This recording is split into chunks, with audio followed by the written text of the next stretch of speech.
নমস্কার, সকলকে স্বাগত শর্মিলার রান্নাঘরে।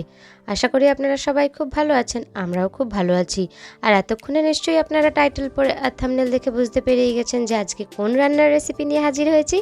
আজকে বানাবো স্ট্রবেরি টমেটোর চাটনি। আর স্ট্রবেরিটা কিন্তু একদম আমাদের গাছেরই। আমরা বাড়িতে ছোট ছোট স্ট্রবেরি গাছ লাগিয়েছিলাম, সেখানেই কয়েকটা স্ট্রবেরি হয়েছে, সেইগুলো দিয়েই আজকে চাটনি করে দেখাবো আপনাদেরকে। তাহলে আর বেশি কথা বলবো না, সরাসরি কিন্তু রান্নার দিকেই চলে যাব।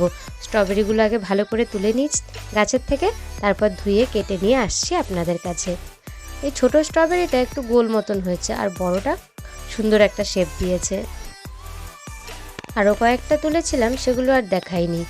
তারপর স্ট্রবেরিগুলো ভালো করে ধুয়ে স্লাইস করে কেটে নিয়েছি, আর ওইদিকে টমেটোটাও কিন্তু কেটে নিয়েছি।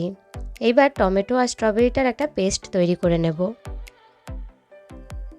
আমাদের চ্যানেলে যদি প্রথমবার এসে থাকেন তাহলে আমাদের চ্যানেলটাকে সাবস্ক্রাইব করতে ভুলবেন না, আর পাশে থাকা বেল আইকনটিকেও প্রেস করে দেবেন যাতে আমাদের ভিডিওর নোটিফিকেশন আপনাদের মোবাইলে সবার আগে পৌঁছে যায়। এবার কড়াইতে সামান্য একটু সর্ষের তেল দিয়েছি, আর তার মধ্যে দিয়ে দিলাম কালো সর্ষে আর পাঁচফোড়ন দিয়ে এবার স্ট্রবেরি আর টমেটোর পেস্টটাও দিয়ে দিচ্ছি। এরপর এর মধ্যে দিয়ে দিচ্ছি স্বাদ মতন একটু নুন। সমস্তটা ভালো করে একটু নেড়ে চেড়ে নেব। সামান্য একটু হলুদ গুঁড়ো দিলাম। আবারও ভালো করে একটু নেড়ে চেড়ে নিচ্ছি। ভিডিওটা ভালো লাগলে কিন্তু অবশ্যই একটা লাইক করে দেবেন, আর কমেন্ট করে জানাবেন কেমন লাগলো রেসিপিটা। মিক্সার গ্রাইন্ডারে একটু লেগেছিল, তাই একটু জল দিয়ে ধুয়ে আবারও দিয়ে দিলাম। এবার পরিমাণ মতন চিনি দিয়ে দিচ্ছি।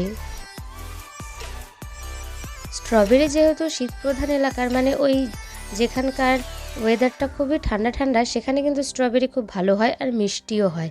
আর আমাদের কলকাতার ওয়েদারটা অতটাও ঠান্ডা ঠান্ডা নয়, সেই জন্য কিন্তু আমাদের এখানকার স্ট্রবেরিগুলো একটু টক টক হয়। সেই কারণেই কিন্তু চিনিটা একটু বেশি করেই দিয়েছি। এরপর এখানে কিছু ড্রাই ফ্রুটস দিয়ে দিলাম।